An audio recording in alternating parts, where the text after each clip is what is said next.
And Delhi's air quality has worsened sharply, slipping into the severe category with the overall air quality index now hitting 400 yet again.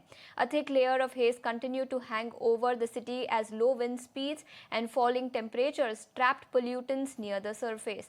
Times Network's Shivam Sharma is now joining us with a ground report on this.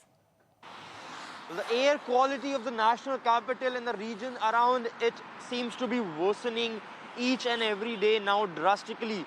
We are currently reporting from the Akshardham area, and the air quality index of the national capital has already crossed the hazardous category. Here you can see the entire patch. This is the border of Uttar Pradesh and national capital, where this entire area has been enveloped by this thick haze of smog.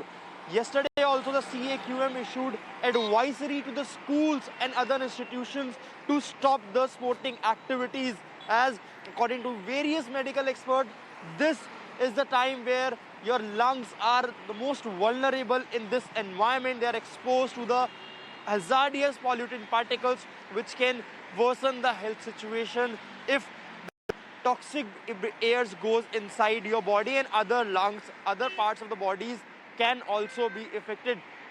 So this is the current situation of the national capital and the regions around.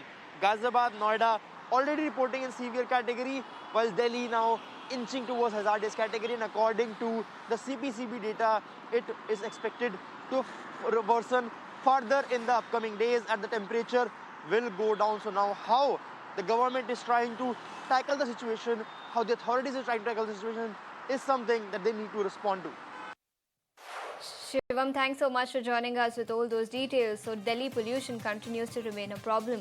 But that's all the time we have on this edition of the show. Thanks so much for tuning in. Market Fatafat is coming up next.